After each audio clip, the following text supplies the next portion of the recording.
Bien, otro de los temas que, aunque es un tema que data de mitad de la década de los 80, se ha venido discutiendo en los últimos años en nuestro sistema educativo, y que a partir de la política curricular y educativa recientemente aprobada y de este programa también de estudios sociales, es el diseño universal del aprendizaje. ¿Cómo podemos relacionar el diseño universal del aprendizaje con los estudios sociales? Vamos a intentar hacer de toda humildad una explicación muy básica, porque no es nuestra área, no nos especializamos en este tipo de temas, pero desde lo que tiene que ver con los estudios sociales, ¿cómo podemos entender el DUA? ¿Qué significa el DUA y qué se espera que hagamos en la realidad del aula, en nuestros distintos contextos, con el diseño universal del aprendizaje como tal? Vamos a tratar de ir incorporando algunas estrategias en un momento contextualizadas al CONET, pero ahorita estamos haciendo como un planteo general de lo que implican estas estrategias. Bien, el contexto mundial digamos, el gran paraguas en donde se ubica esta intencionalidad en nuestro sistema educativo, lo podemos, o uno de los referentes más cercanos es el Foro Mundial sobre Educación del 2015, la declaración de Incheon, que hablaba de la educación 2030, ¿verdad?, hacia una educación inclusiva y equitativa de calidad y un aprendizaje a lo largo de la vida para todos y para todos. O sea, realmente la inclusión debe ser o es uno de los principales referentes o metas de nuestra actividad en la mediación pedagógica. Y eso es muy importante. En el caso específico del CONET, realmente la posibilidad que le brinda el CONET como modalidad a muchísimas personas que por diferentes razones socioeconómicas, historias particulares de cada una de las familias, ha tenido que abandonar el estudio durante muchos años y que ahora se incorporan gracias a la oportunidad y al esfuerzo que hacen nuestros compañeros y nuestras compañeras y todo el aparataje institucional del CONET como tal, pues realmente busca que se incluyan. Las actividades que podemos hacer en cuanto a la incorporación o la inclusión desde la modalidad a distancia y a veces con elementos también de una educación virtual que posibilita el CONET, los vamos a ver a continuación. Vamos a brevemente hacer una reseña, un breve repaso del origen histórico del concepto de diseño universal. El diseño universal surge en el contexto, sobre todo toma fuerza en el contexto de los años 80 a través de Ronald Lawrence Mace. Ronald Mace plantea esta categoría conceptual debido a una circunstancia que él vive en carne propia. Él entró a estudiar a la Universidad Estatal de Carolina del Norte, a estudiar arquitectura, y realmente pues en un primer momento tenía que pasar las noches, no podía estar en las habitaciones que tenía la universidad porque no tenían, por ejemplo, rampas. Como vemos, él es una persona que utiliza silla de ruedas, y entonces que esta situación realmente de la infraestructura de la universidad limitaba sus oportunidades, o sea, no era inclusiva. Con eso digamos, despertó conciencia, mucha conciencia en cuanto, sobre todo, al área en que él se especializaba, que era la arquitectura. Él fue arquitecto, diseñador, educador, fue una persona que impactó mucho realmente el mundo desde el punto de vista de la arquitectura y el diseño, porque gracias a este aporte teórico del diseño universal, lo que busca es que a nivel de infraestructura los elementos que se establezcan de acceso realmente sean universales, es decir, que sean elementos diseñados para que todos y todas podamos utilizarlo. Básicamente esa es la idea, no que se establezcan muchos elementos o algunos elementos que solamente permiten el acceso a un conjunto de personas, sino establecer un diseño que posibilite el acceso, que incluya a todos y todas. Posteriormente, él como profesor universitario, toda una serie de planteamientos con respecto a lo que debe ser la arquitectura inclusiva. Gracias al aporte de él se aprueban en Estados Unidos muchas leyes que tienen que ver con cómo se construyen los edificios y que hoy por hoy impactan o que han tenido influencia en todo el mundo.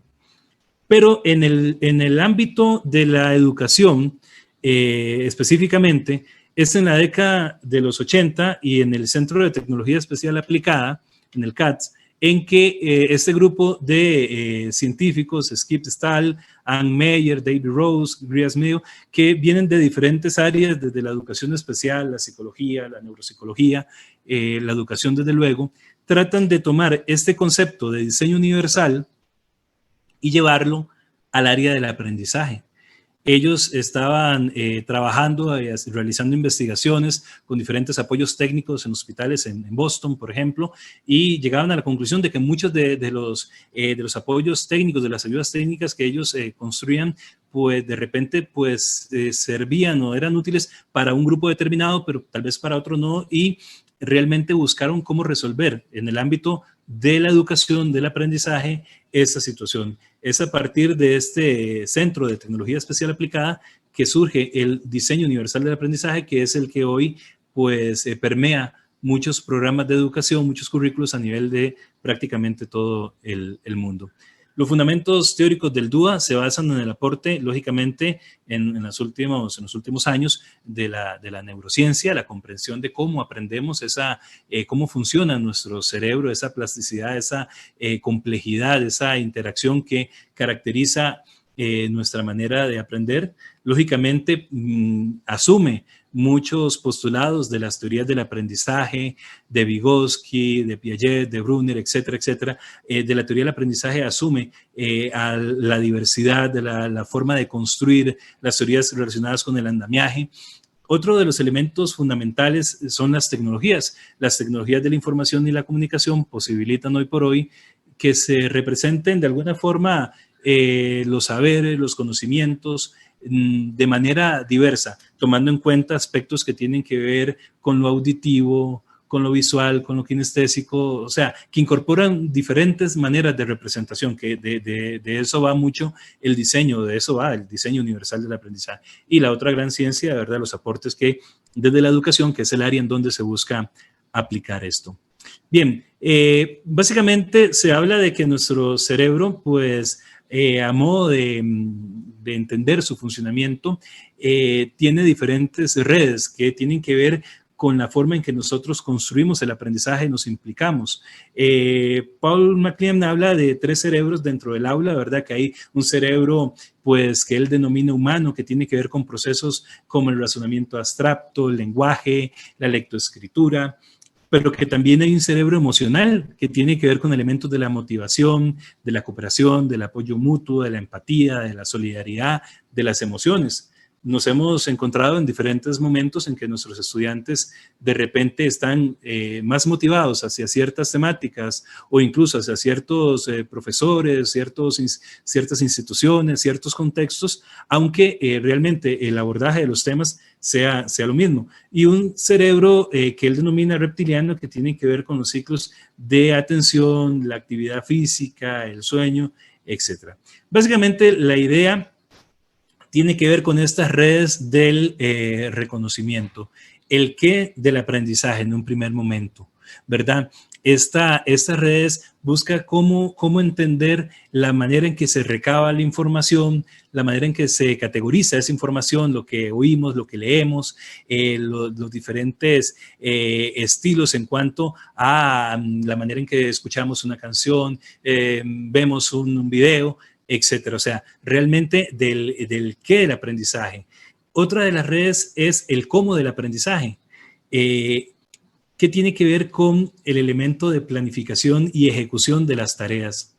La forma en que nosotros vamos a representar, vamos a interactuar y vamos a apropiarnos de ese aprendizaje y lo que vamos a hacer con él. Y finalmente, las redes que tienen que ver del porqué del aprendizaje, donde los estudiantes se comprometen emotivamente, emocionalmente, y que tiene que ver con la manera en que se vinculan con el aprendizaje. Entonces, realmente tenemos como a modo de un esquema para entender de alguna forma lo que implica esta dinámica compleja del cerebro humano, porque no es que funcione de manera aislada, sino que esto funciona todo al mismo tiempo, y en el salón de clase pues es imposible decir, bueno, estamos haciendo actividades solo que tienen que ver con las redes del reconocimiento o las redes estratégicas, no, sino que en todo momento se vinculan, simplemente que de manera explicativa a través de un modelo, pues se busca realmente explicar cómo es que ocurren estos procesos. Estas imágenes pueden ejemplificar de alguna forma, por ejemplo, lo que implican las labores ejecutivas o el vínculo en cuanto a los aportes de la neurociencia. Es decir, nos explican, por ejemplo, el funcionamiento del cerebro humano después de estar sentado y después de una caminata o una actividad física. Vemos que la actividad neuronal incrementa muchísimo después de simplemente hacer alguna actividad física. Esto pues nos da claves de cómo nuestros estudiantes pueden interactuar en los salones de clase. Con respecto a la actividad cerebral, cuando leemos, vemos una actividad menor, cuando escuchamos, cuando recordamos las cosas o cuando las explicamos o tratamos de exponer, comunicarlas, de tratar de posicionarnos, utilizar de forma pragmática ese conocimiento, vemos una actividad cerebral mayor. Esto, pues, para muchos de ustedes, yo estoy completamente seguro, no es nada nuevo, es algo que se conoce de los aportes de la neurociencia y sobre todo de la experiencia en el aula. Realmente, cuando los estudiantes exponen, explican, se apropian de ese conocimiento, pues se logran mayores avances. Entonces, el diseño universal del aprendizaje, lo que se plantea desde el CATS es un modelo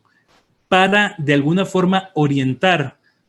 tanto el diseño de políticas curriculares, pero sobre todo los procesos de mediación pedagógica. Es decir, es un modelo que constantemente se revisa, que se replantea en cuanto a las investigaciones,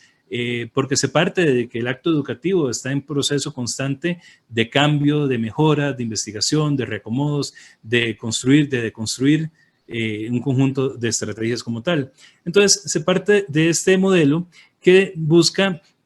a partir de ese conocimiento de las redes afectivas, del por qué se aprende, de las redes del reconocimiento, qué se aprende, de las redes estratégicas, cómo se aprende, busca atender la diversidad que implica la realidad de nuestros salones de clases, es decir, la diversidad que encontramos en nuestros contextos educativos, desde elementos de cómo motivamos, cómo captamos el interés, cómo se mantiene el esfuerzo y la persistencia, cómo se generan procesos de autorregulación, cómo se representan esos saberes, la percepción a través de audios, imágenes, de lenguajes y símbolos, de cómo se comprenden realmente esos procesos. Y sobre el cómo se aprende a través de actividad física, unos aprendizajes activos, de la expresión y la comunicación. Vemos este elemento de la expresión y la comunicación y directamente hacemos la relación con lo que plantea la ABP, con lo que plantea la didáctica de la historia y la geografía, que al final de cuentas lo que ocupamos es que nuestra estrategia de mediación pedagógica, indistintamente en la modalidad que tengamos, en este caso pues hablamos del CONET, los estudiantes pueden elaborar a través de las indagaciones, presentaciones, pueden elaborar videos, pueden elaborar cuentos cortos, pueden elaborar diferentes maneras en que ellos expresen lo significativo del aprendizaje que obtuvieron. Y tiene que ver con las funciones ejecutivas, es decir, que el estudiante sea activo, sea el protagonista de estos diferentes procesos de enseñanza y aprendizaje. Aquí los elementos del aprendizaje visual, del aprendizaje auditivo y del aprendizaje kinestésico son muy importantes como tal. Hay muchas razones por las cuales se debe utilizar el DUA o se debe incorporar el DUA en los procesos de aprendizaje, procesos de enseñanza y aprendizaje, en este caso en la elaboración de las estrategias de mediación pedagógica. Primero porque todo pues, es un tema humanista, ¿verdad?, que atiende la diversidad, lógicamente favorece un currículo que sea flexible, educa a personas realmente competentes, porque no solamente estamos planteando que el estudiante aprenda de una determinada manera bajo una determinada técnica y que haga siempre lo mismo, sino que realmente logre aprender de muchas formas. Anteriormente se planteaba que de acuerdo al estilo del aprendizaje había como casi que encasillar al estudiante en el estilo que tuviese. No, realmente lo que se debe hacer es tomar en cuenta esa diversidad y generar espacios diversos para que el estudiante tome decisiones, para que se puedan hacer representaciones o comunicaciones de esos aprendizajes de acuerdo a esa diversidad. Favorece lógicamente el tema de la accesibilidad, se aplican a lo didáctico, a lo específico del salón de clase, los aportes de la neurociencia y sobre todo busca reivindicar estas diferentes capacidades, es decir, dar posibilidad que los estudiantes tal vez que tengan mayores facilidades desde el punto de vista kinestésico para a través de la movilidad, a través del ejercicio, a través de los sociodramas, explicar o expresar sus saberes, lo hagan, los que tienen tal vez facilidad para hacerlo en prosa, escribir o hacerlo mediante un dibujo, un cuento corto, etcétera. Toda la diversidad de recursos y actividades que nosotros logramos poner para, de alguna forma, incentivar que nuestros estudiantes se apropien, interpreten, reinterpreten, construyan y deconstruyan ese aprendizaje es lo fundamental en ese sentido. Finalmente, pues este es el modelo que se ha generado, ¿verdad? Donde lo que se busca es que existan múltiples formas para generar el compromiso, para captar el interés, para establecer el esfuerzo y mantenerlo, mantener esa persistencia, esta autorregulación y sobre todo buscar que nuestros estudiantes se encuentren decididos y motivados. Desde el punto de vista de las múltiples formas de representación, busca que la forma en que se perciben, que se presentan estos saberes, esta información, tome en cuenta la diversidad de nuestros estudiantes, que sea a través de imágenes, de colores, de audios, de textos. Y no es que en una clase tengamos que hacer todas las formas de representación, no. La idea es que diversifiquemos en cada clase, porque yo creo que uno de los, tal vez de los mitos que se han elaborado a partir del DUA es que se pretende que se tenga que hacer en una clase todas las formas de representación, todas las estrategias para involucrar emocionalmente o comprometer al estudiante o todas las actividades ejecutivas de acción que busquen la actividad física. Y realmente pues eso, pues sabemos los que hemos estado en las aulas muchos años que eso no se puede lograr. Se puede lograr ir diversificando a través de diferentes actividades, paulatinamente se pueden ir incorporando y sobre todo no manteniendo como un mismo libreto siempre, una misma estrategia fija que inamovible, ¿verdad? Una estrategia ortodoxa que siempre sea la misma, no, sino que realmente se busque diversificar, representarse. Un día utilicé un video, otro día utilizo imágenes, otro día utilizo una lectura, otro día utilizo un audio, otro día hacemos una dinámica colectiva, otro día en parejas, otro día individual. Me explico, o sea, la idea es que realmente exista una diversificación de las estrategias de mediación pedagógica a través de este modelo, que este modelo me sirva para tomar decisiones en cuanto a la construcción de estas estrategias de mediación pedagógica y